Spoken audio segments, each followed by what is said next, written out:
Hi, I'm Stacy Singer, an ACTEC Fellow, and I'm here with Svetlana Bekman, an ACTEC Fellow from Chicago, and we're going to talk about IRAs and IRA beneficiaries. Svetlana, welcome. Can you start by telling us, how does an IRA distribute at my death? IRA ownership passes either through a beneficiary designation or, if there is no beneficiary designation, pursuant to default provisions contained in the document governing the IRA. So, for example, if you don't complete your beneficiary designation form, the document might provide that your spouse will inherit, otherwise your children, otherwise your estate. Now, it doesn't matter if you attempt to transmit the IRA through your will or trust. In every case, the beneficiary designation will control the disposition. So, can I name my spouse as my beneficiary of the IRA? Certainly. In fact, the spouse has maximum flexibility under the income tax rules when they inherit the IRA. The most popular option is to roll over the IRA and then name the spouse's own beneficiaries.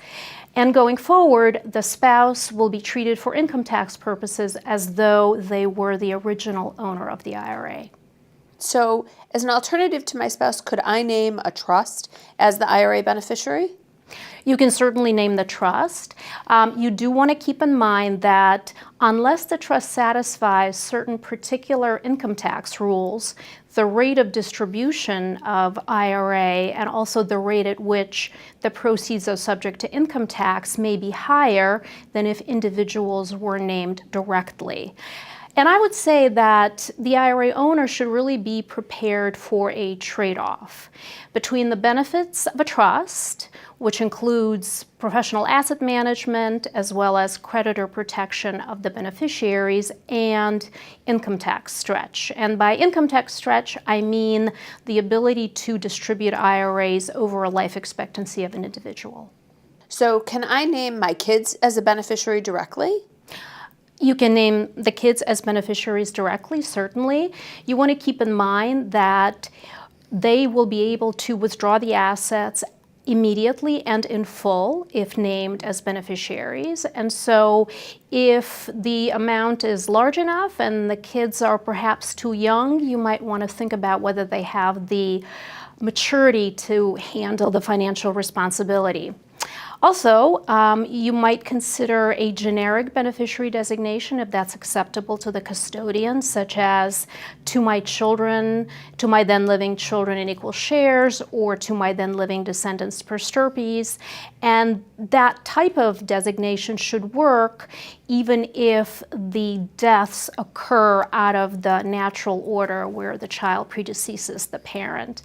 And finally, if the children divide the IRA into separate inherited IRAs in a timely fashion, then each of them will be able to use their separate life expectancy for purposes of distributions.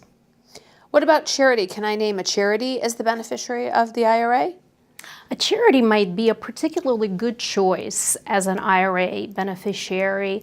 An IRA has embedded income tax liability while the charity is tax exempt, so that's potentially a very good match. An IRA owner who has both IRAs and non-IRA assets and is thinking about whether to leave the IRA to a charity or non-charitable beneficiaries such as spouse or children probably should go with charity, but I would still recommend that an advisor crunch the numbers. Great. And then one last question. Can I name my estate to be the beneficiary of my IRA?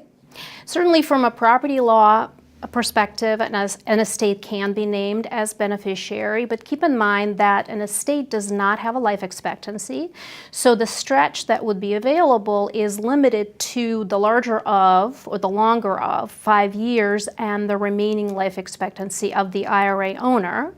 And in addition, any IRA assets payable to the estate will be exposed to the creditors of the IRA owner. However, if neither income tax nor creditor issues are a concern, then an estate can certainly be named as a beneficiary. Well, Svetlana, thank you so much. This has really been incredibly informative, and thanks so much for watching.